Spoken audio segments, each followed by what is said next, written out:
We're in Columbia, the state capital of South Carolina in the United States, and it's 1944. We're in a small brick building.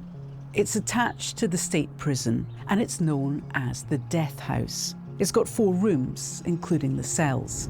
One of those is called the Death Room, which is empty, except for an electric chair. It's 7 a.m. on the 16th of June, and a child is standing just outside the death room. His name is George, and he's African American. Even for a 14-year-old, he's small. He's wearing socks, but no shoes. Before him stand a group of guards and the sheriff. The sheriff looks down at him and says, "George, you know that you only have a few moments to live, don't you?" "Yes, sir," George replies. "Well, are you guilty of the crimes for which you were convicted?" "Yes, sir."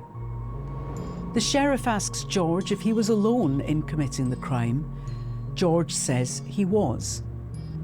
"Well," the sheriff finishes, "goodbye, George." "Goodbye, Sheriff." The guards escort George through the door, and the boy sits down on the electric chair. George Stinney is just 14 years, 7 months, and 26 days old when he dies in that chair, the youngest American in the 20th century to be legally executed. He's accused of murdering 2 young white girls and raping one of them. His story will lay dormant for decades. And it won't be until we reach the new millennium that local journalists will dig into what happened to George Stinney, and his family's fight for justice will be reignited. This is a wretched story of systemic racism, stolen childhood, a broken justice system, and of a family who refused to back down to the system that was set up to make them fail. This is True Crime Reports, a global crime show from Al Jazeera. Today's episode, South Carolina's child execution. Our story starts in a rural part of South Carolina, an hour-and-a-half's drive southeast of Columbia, in a small town called Alcolu.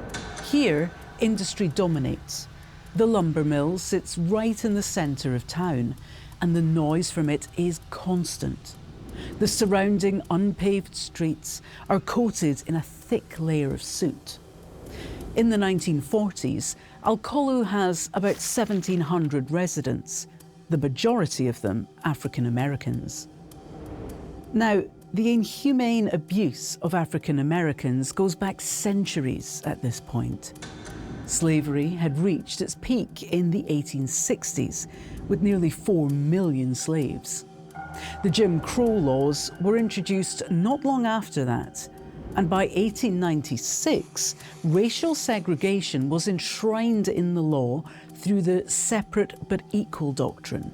So just like the rest of the South, Alcolu is segregated. Jim Crow said, no way, all right, we're going to bring back the system of this fake idea of white superiority. If you were on the sidewalk, if a black person was walking down the sidewalk and a white person was coming down the other way, get off the sidewalk and let the white person through. This is Melanie Holmes. She's an assistant professor of African American Studies at the University of South Carolina. Avoiding eye contact, not showing too much confidence, not showing too much dignity in order to maintain this idea of racial inferiority and submission in the Black community. And again, that was throughout the South in general, and it was certainly the case in Alcolu. All right, just like any other space especially in the Deep South, it was segregated. The town has 2 churches, one for the Black families, one for the white families. The Ku Klux Klan white supremacists have a solid following here, and Black people are subjected to racial inequality in all areas of life. The train tracks split the town in 2. The white families live on one side and the Black families on the other, including the Stinneys. The Stinneys are poor, but by all accounts, well respected in the community. They are George Stinney Jr, who works at the mill, his wife Amy, a cook for a local white family, and their 5 children. Johnny is the eldest, then comes George Jr, who's 14. He's a bright, hard-working kid who, when he's not at school, works with his father at the mill. Then there's Charles, who's 12, and Catherine, who's 10. Amy is the youngest. She's 8. She idolizes her older brother George, and wherever he goes, she goes. He calls her his shadow. Our story starts in 1944, when George is 14 years old. It's the 24th of March, a Friday. The day had started off cool and cloudy, but by afternoon, the spring sun had warmed to the low 20s centigrade. That's the low 70s Fahrenheit. George and Amy have come out to graze the family cow. They sit down for a rest on the train tracks.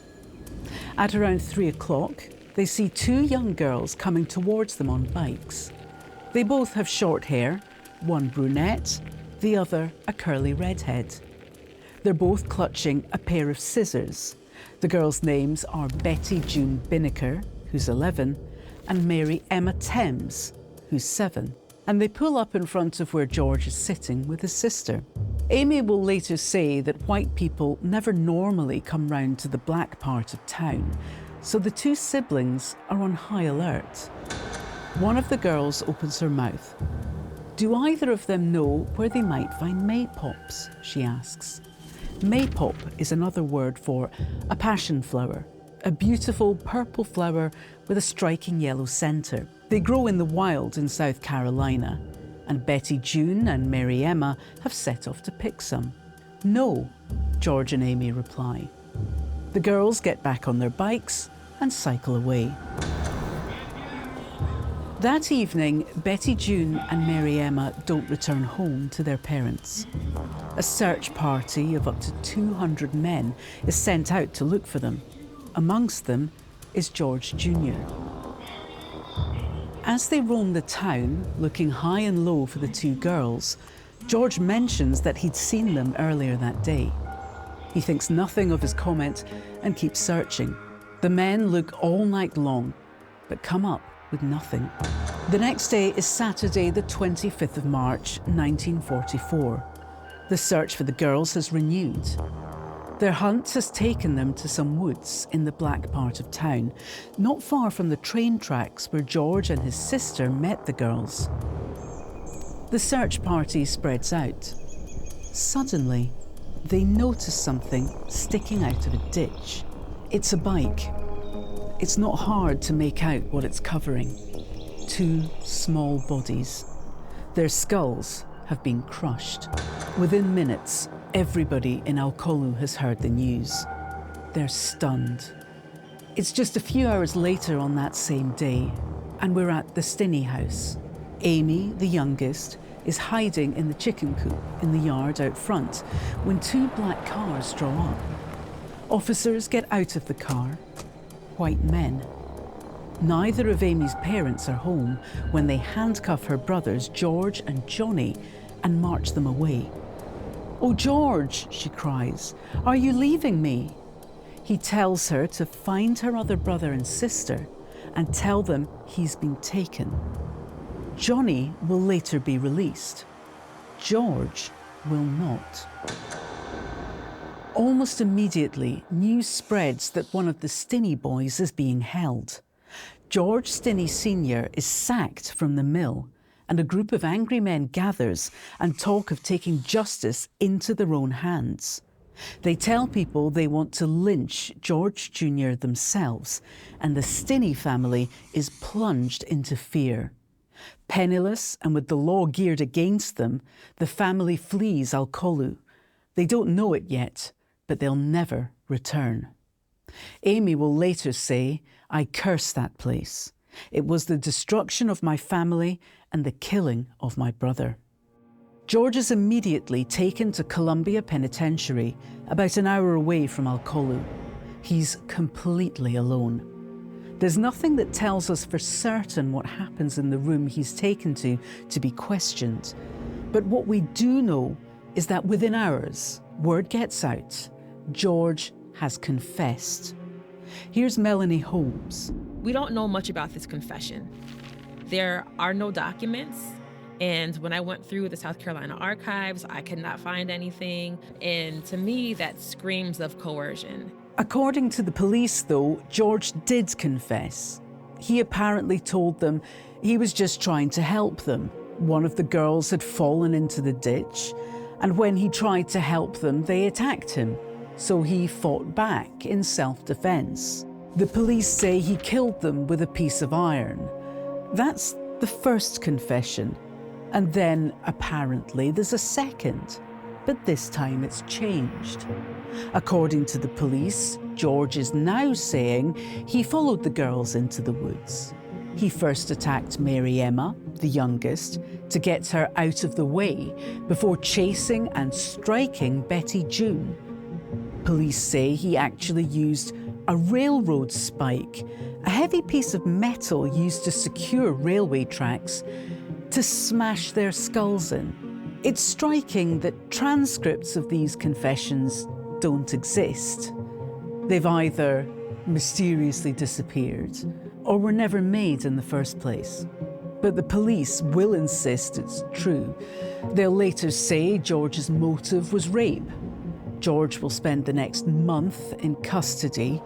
His family isn't allowed to visit, so the only people he sees are the white policemen who come in to question him again and again. Here's Melanie. So I just think of this 14-year-old boy, and I have not emphasized that enough. George Stinney was 14 years old, accused of confessing to these heinous crimes. But looking out into the courthouse and seeing nothing but white faces must have been terrifying for him. A month has passed. On the 24th of April, 1944, George Stinney is convicted of murdering Betty June Binnicker and Mary Emma Thames. It all happens very quickly. The trial takes place that same afternoon. A crowd of over 1,000 furious white members of the community gathers outside as George arrives at the courtroom. He's wearing chains that are so heavy it will later be reported he can barely walk. The crowd spits at him as he passes. George is the only black person in the courtroom. He faces a jury, a prosecution lawyer, and a judge, all men, all white. And as far as we know, because again, there's no transcript of the trial, the prosecution presents no evidence to the court.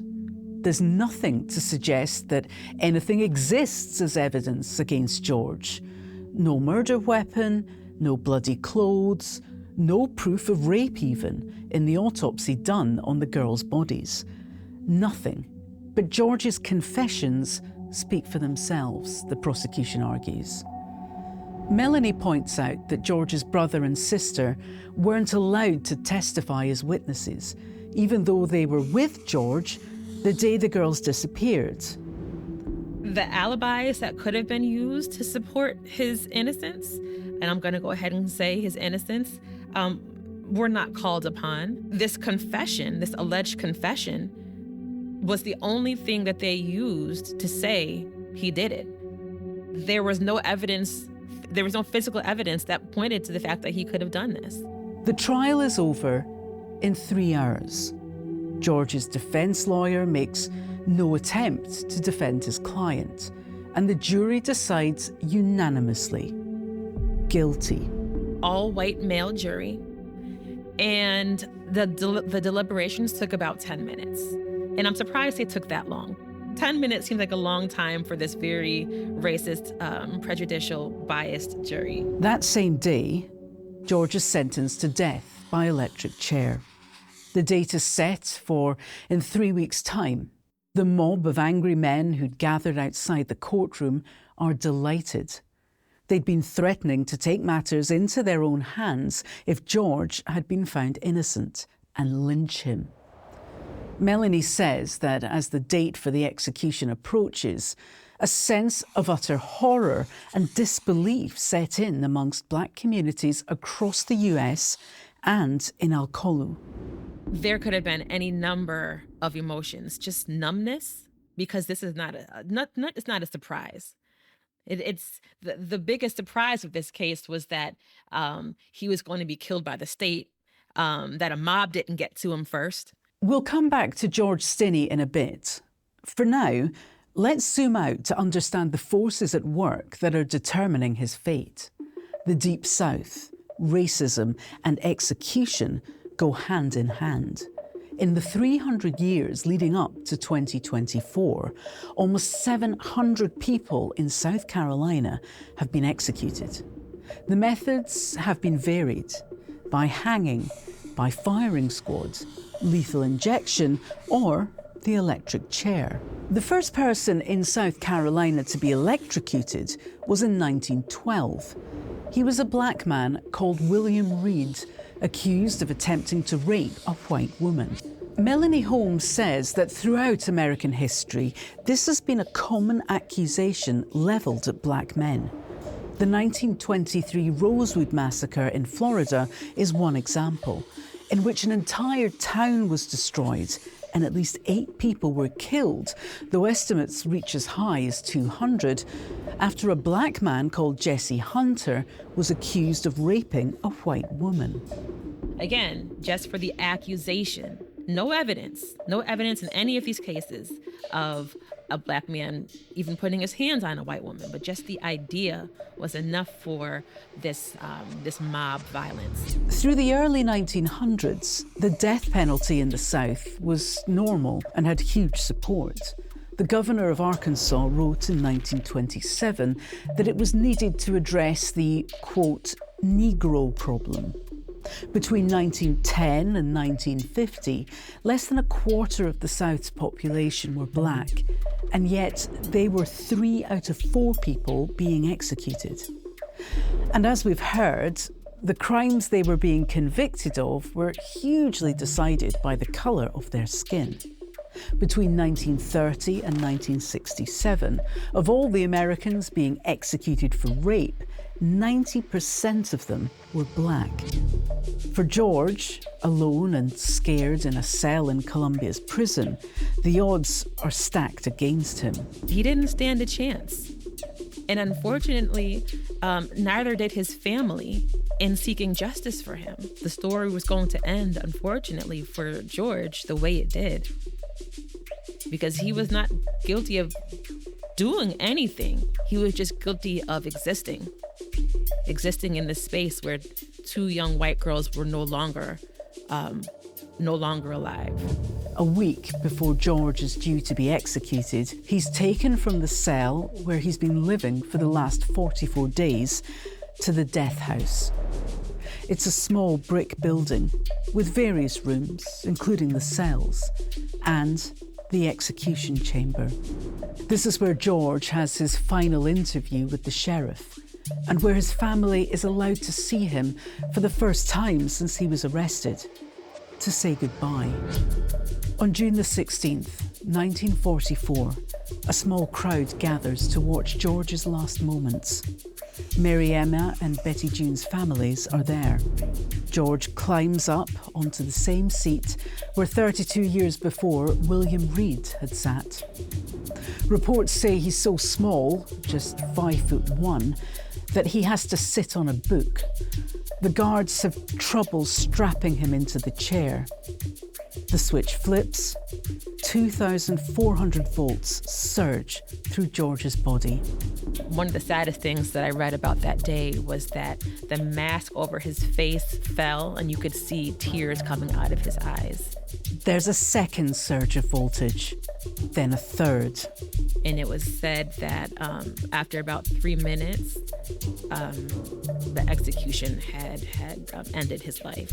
One of George's sisters will later say that when she next sees George's body, lying in the casket, his body had been scorched and his skin burnt blue.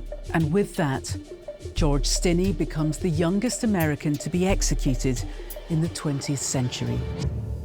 The town of Alcolu is left in a state of shock. But slowly, the years pass, while 3 families are left to deal with the trauma and grief of a lost child. life for the rest of the town continues. The years turn into decades.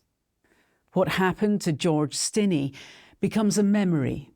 The memory becomes a story, and the story becomes history. Until we land in the new millennium and 2013. Nearly 70 years have passed since George's death, and local journalists and historians have started looking into his case. And this is when a lawyer called Matt Burgess enters the scene. I can tell you the exact date. It was October 18th, 2013. I was working on another case, and the lawyer that I was working with on that case at the time said, well, if this case gets you fired up, then I've got one that you'll find extremely interesting, and it was the George Stinney case.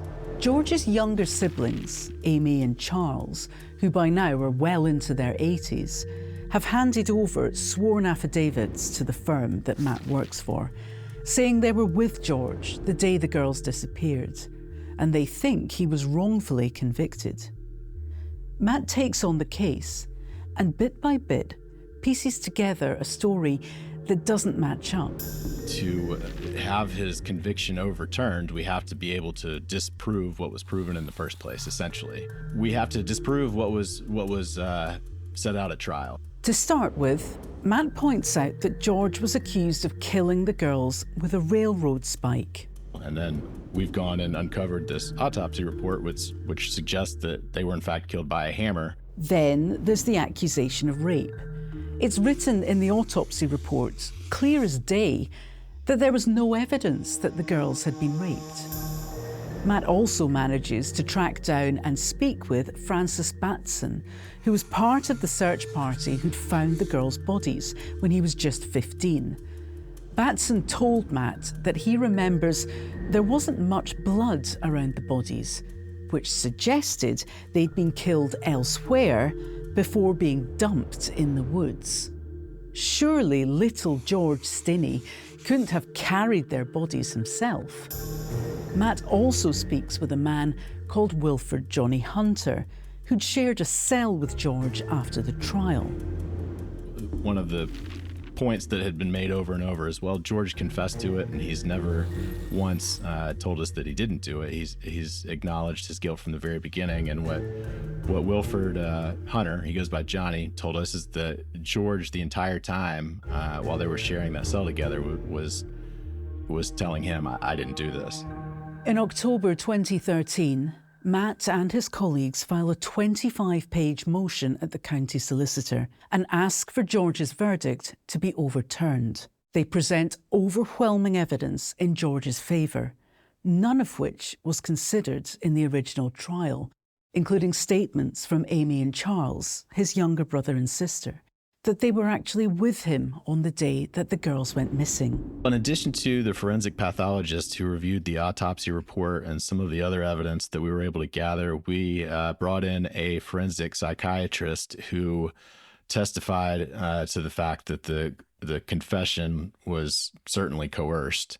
George Stinney was in a room with two white officers. This is Jim Crow, South Carolina. He's 14 years old. He's a small kid. So she gave some testimony as to the confession being coerced. On the 17th of December 2014, 70 years after George died, a court in South Carolina rules that George received an unfair trial and was wrongfully executed. The judge says, quote, "No one can justify a 14-year-old charged, tried, convicted and executed in some 80 days. Matt says he rang George's younger sister Amy straight away with the news. There was a 10-month waiting period before we actually got a decision from the court. When it's been that long, it almost seemed like it came out of nowhere. On the last page, it said that his conviction was vacated, and I went back to my office and I called Amy and I told her basically, you know, you're not going to believe this, but we actually did it. Yeah, she was emotional. It was a good moment. To be able to deliver was, it was definitely a big moment, you know, for me as well. I was very happy to bring that news to her. However, and this is important, The judge says that George may well have committed the crime. It's not her job to determine his innocence or guilt, she emphasises, only to say whether he got a fair trial. For Melanie, this doesn't go far enough. The impact of George Stinney's case being overturned, to me, is as impactful as the United States saying, "I'm sorry for slavery." The damage is done. I will say for his family, it's great. They knew what I know, what most people with a rational mind are willing to respect, is the fact that he didn't do this. But for the Black community, what is the overall impact? It doesn't change anything. It changes nothing. But if it wasn't George, who was it? In 2018, Alcolu's local paper, the Post and Courier, released an article naming a different suspect in the case. A local woman had started looking into the story in the 2010s and gone knocking on people's doors. And there's a name she hears over and over again. It's another George, George Burke. George Burke was the son of the man who ran Alcolu's lumber mill. The Burkes owned a large property on the edge of town. George was known for being a rascal who got away with everything. Apparently, on the day Betty June and Mary Emma disappeared, the girls had turned up at the Burkes' house, asking if anyone wanted to join them on their Maypops expedition. Nobody did. As the girls walked away, George Burke, who would have been in his mid-20s at this point, turned up in his truck and offered them a ride. That was the last time they were seen alive. There's more. Those woods where the girls were found, they were on the edge of the Burkes' property. Finally, George Burke's father had served on George Stinney's coroner's inquest and on the jury. Now, George Burke had died just a few years after George's execution, at the age of 29, from chronic kidney disease. There are rumours he confessed to killing the two girls as he lay dying. Matt, the lawyer, says we'll never know the truth, but something he says we can be certain of is that George Stinney was the victim of the most heinous miscarriage of justice. That the trial was a sham and that it should have never taken place the way that it did. The way that I look at it is, we did our job. For Melanie, there's no doubt about whether he did it. The question of George Stinney's innocence is exasperating to me because I don't think it's a question. In terms of how compelling the evidence is to suggest he might actually be innocent, well, how compelling was the evidence that suggested he was guilty? It wasn't compelling at all. And that alone should have let him go free. But this isn't just a story about a historical injustice. What happened to George is anything but an exception. Here are just a few examples of stories that made the headlines. In 1955, 14-year-old Emmett Till was abducted and brutally murdered by a group of white men who accused him of whistling at a white woman. In 1989, a group of young black men were falsely accused of raping a white woman as she jogged through Central Park in New York. And more recently, in September 2024, South Carolina executed a black man called Khalil Divine Black Son Allah by lethal injection. Just days before, the key witness for the prosecution had retracted his statement, saying he lied at the trial and that they were executing an innocent man. Today, the death penalty remains in 27 states in America. As of July 2024, there were 32 people on death row in South Carolina. More than half of those people were black. Melanie says it's a cycle, a dark stain on American society that shows no signs of stopping. Unfortunately, George Stinney's case is not unique. If anything's unique about it, it's the fact that the state was responsible for his execution, not vigilante justice that had been rampant throughout the South through lynchings. George Stinney was not the first, and unfortunately, he has not been the last. I don't know when the last one will be. This was True Crime Reports, a global crime series from Al Jazeera. In our next episode, we're in Russia for the story of one of the country's most prolific serial killers, Alexander Komin, also known as the slaveholder. Thank you for joining. See you next week.